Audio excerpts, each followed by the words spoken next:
فيديو جديد على قناتي عالم حنونة. اعتذر على الغياب، انا جيت للمغرب وغطست هنايا تقريبا مده كبيره ما حطيت لكم حتى فيديو. اليوم غندير واحد الجوله في الحي البرتغالي مدينه الجديده اللي معروف بزاف، واي سائح تيجي للمدينه الجديده تيزورو. غندير لكم جوله فيه ونمشيو للمسقات البرتغاليه اللي تيسميوها الناس ديال الجديده المطفيه. هذه هي الدخله ديال الحي البرتغالي، كندخلوا مع الباب الاول على اليمين، مكان كيتباع فيه البازارات، اي حاجه كتخص الصناعه التقليديه. وبالمفاجاه لقيت واحد الصوره لمدينه ازمور قديمه جدا. هنا جميع الادوات من الجلد النسيج، اي حاجه هي ديزاين قديم، يعني الصناعه التقليديه كلها كاينه هنا، او ما يسمى كنسميوه حنا بالبازار. ممكن كيتباع فيها كل شيء. انني لقيت السياح ولو ان العطله انتهت، اكثريه السياح من فرنسا واسبانيا. هنا مجموعه من الاشياء اللي خاصه بالصناعه التقليديه. صراحه اللي تيبغي ياخذ واحد التذكار معاه كواحد ذكرى من مدينه الجديده ومن المغرب. هنا في كل الحي البرتغالي هناك لوحات تعريفيه. هذه اللوحه التعريفيه الاولى هي اللوحه عن كنيسه الصعود، هي كنيسة برتغالية تشيد تقريبا في القرن الخامس عشر. سيدة الصعود كما كتشوفوا لوحة تعريفية على أي معلمة كتلقاها في الحي البرتغالي. بقى الآن هاد الكنيسة متواجدة، هي كنيسة مسيحية، إذا كتوقف باش تقرا وتتعرف. هنايا كاينين كذلك النسيج، الحقائب. لاحظوا هاد العين، قولوا لي هاد العين لاش كترمز؟ هما مصايبين على شكل مرآة. اللي عرف يخلى لي في التعاليق عندها واحد الدلاله خايبه، لكن هادو تيصايبوا هاد الحوايج من غير ما يعرفوا الدلاله ديال الاشياء.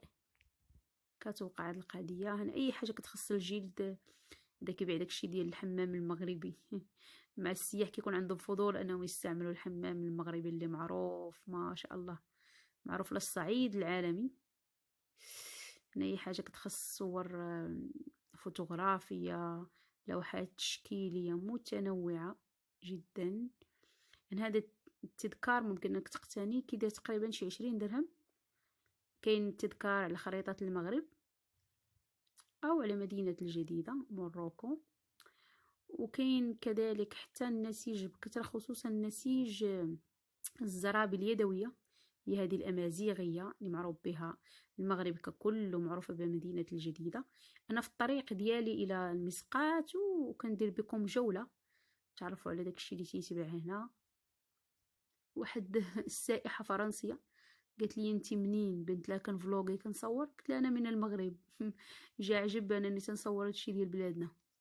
ما صراحه تعجبهم هادشي الاكسسوارات وهادشي الديزاين القديم. والبازار راه كاين في اي دوله، كل دوله والتاريخ ديالها.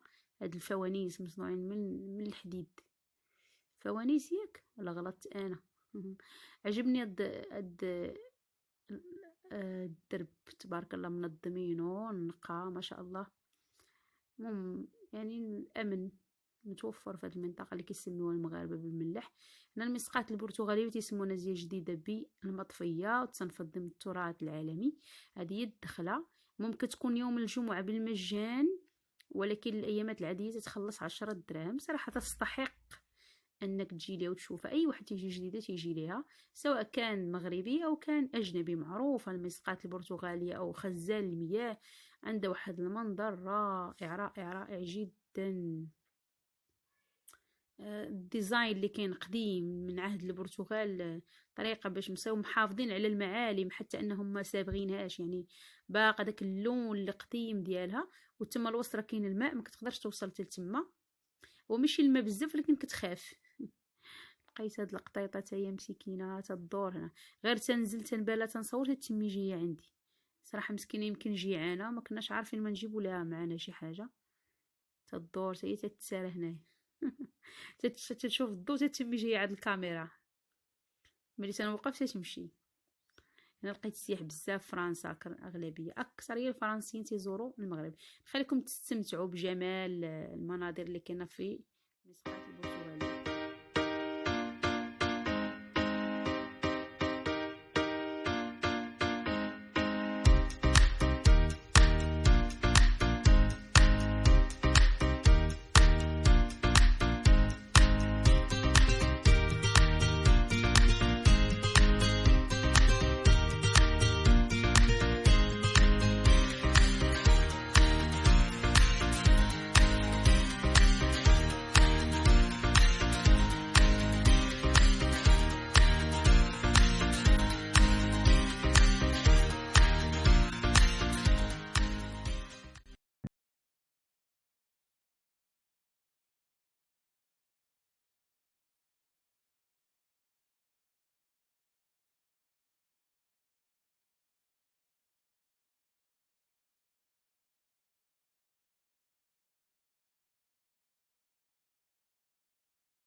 تمشي شي باقا تابعاني، فين ما مشيت كنلقى حدايا.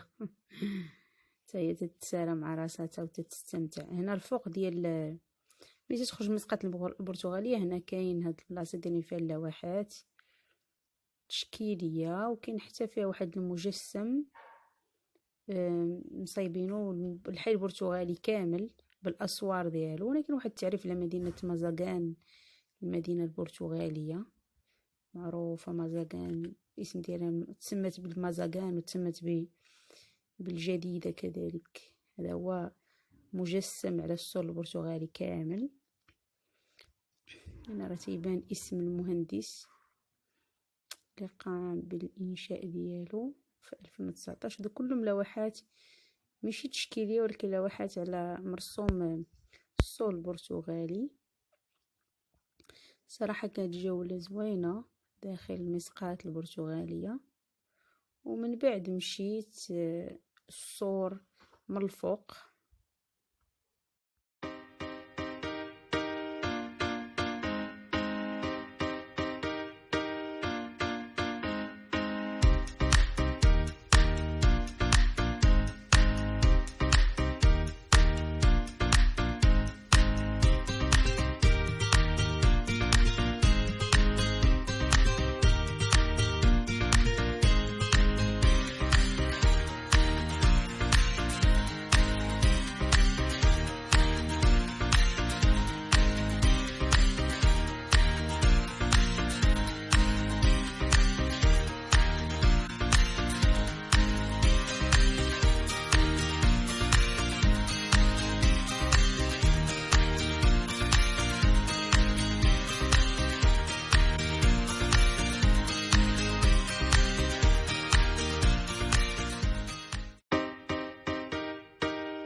هنا المنظر من فوق الحي البرتغالي، كتطلع في واحد المكان وتتصور. كاين المآثير المدافع اللي خاصين بالفترة التاريخية ديال المغرب.